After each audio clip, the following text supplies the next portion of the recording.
I'm reading from David Olusoga's Black and British, A Short Essential History. We're reading the chapter entitled The Second World War.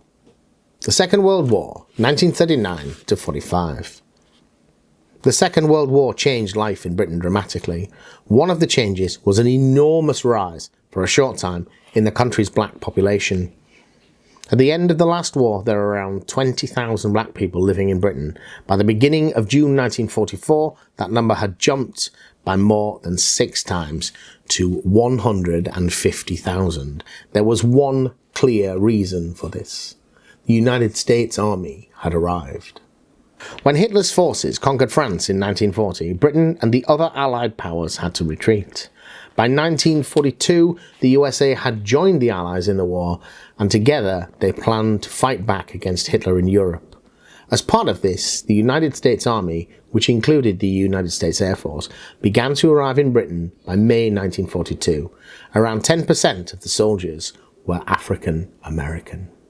In the southern states of the USA, and in the US Army, black and white people were not allowed to mix.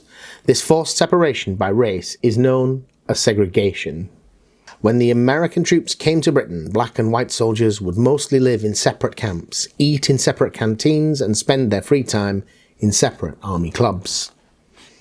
The government worried that British people would not agree with segregation, and that allowing the US Army to bring segregation to Britain would be likely to anger black British people, West Indians and Africans, including those who came to fight or work for Britain in the war.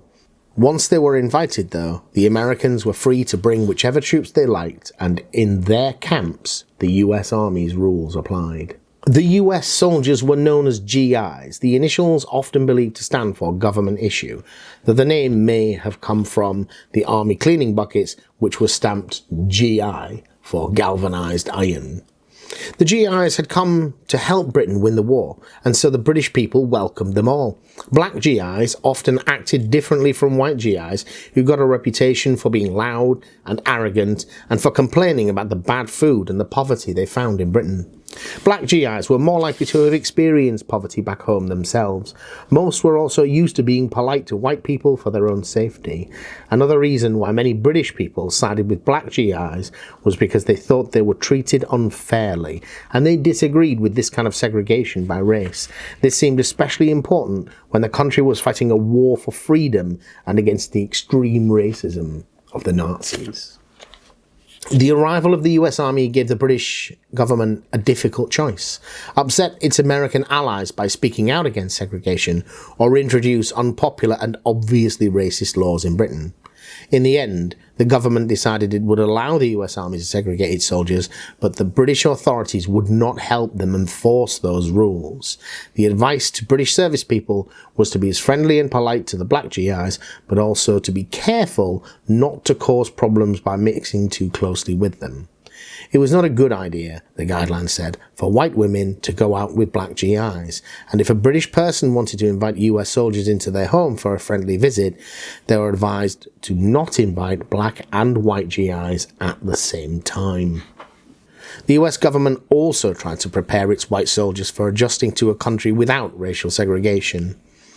In 1943, they made a film together with the British called Welcome to Britain, presented by an actor who played a white soldier showing his fellow GIs around the country.